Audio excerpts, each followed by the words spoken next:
What's happening, people? Back with another reaction, back with some more Echo and the Bunnymen. And we're going back to their debut album, 1980, which is Crocodiles. And once again, shout out to Amber for sharing this with us. And we're up to the tune Pride. It's a simple title. Obviously, that word is used in specific contexts.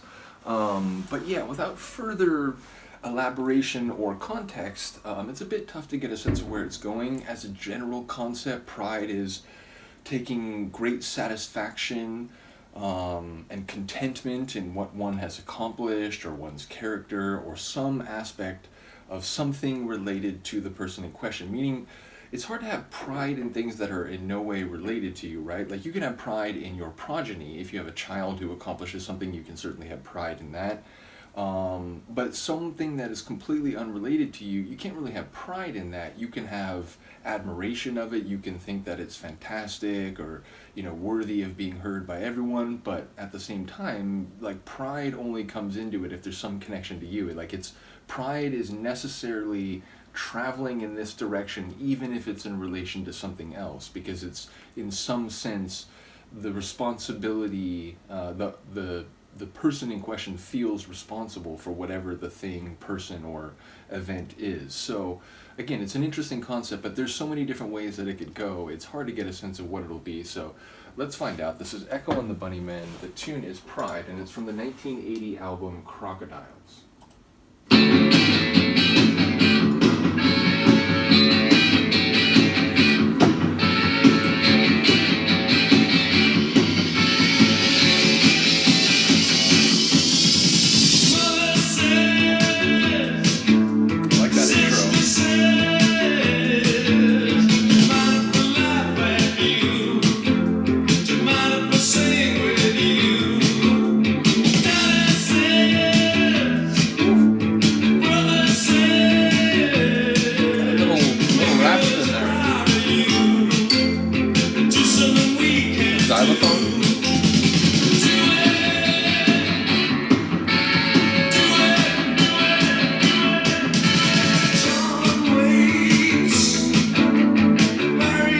It's got that new wave flavor.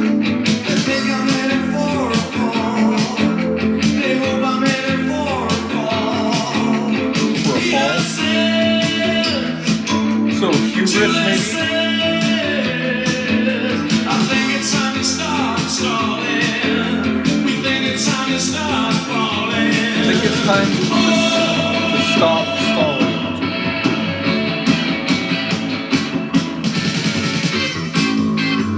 Playfulness with the lyrics there.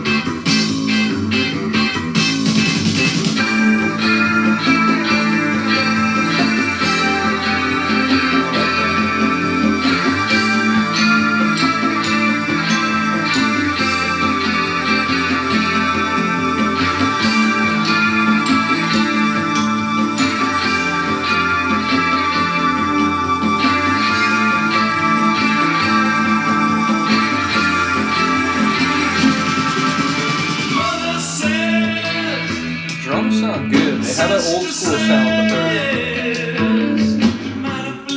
but the recording of the drums is good.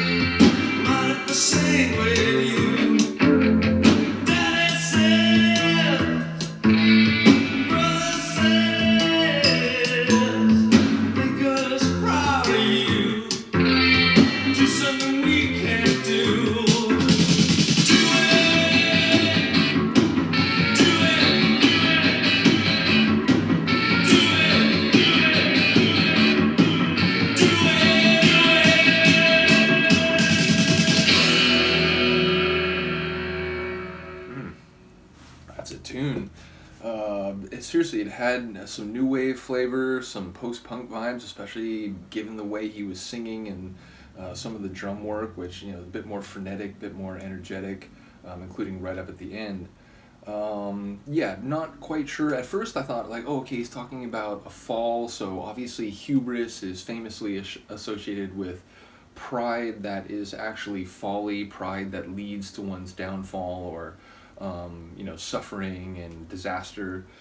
So I thought that's what it was about. But then it was about I heard the line that, you know, doing something that the previous generation or someone else couldn't do. So it's like having pride that they were able to accomplish something that perhaps in a previous generation or for the person in question they were never able to do. So it felt like in that sense pride was more positive, or at least a more neutral concept, and not like hubris, where again it's specifically invoked to indicate pride exceeding any reasonable threshold. So yeah, lyrically not sure what's going on, but sonically I love that. And again, his voice on that one was fantastic. He really had an edge to some of the line deliveries. So yeah, another cool tune. Really looking forward to, you know, knowing this band more. It's a name I've known for a very long time, but as I mentioned going into this, The Killing Moon is pretty much the only tune I know to any degree of you know, detail. So yeah, it'll be interesting going through this. So once again, shout out to Amber. Yeah, we've got multiple albums to go through, but I enjoyed getting to go back to this one. Yeah, so again, thanks for doing that.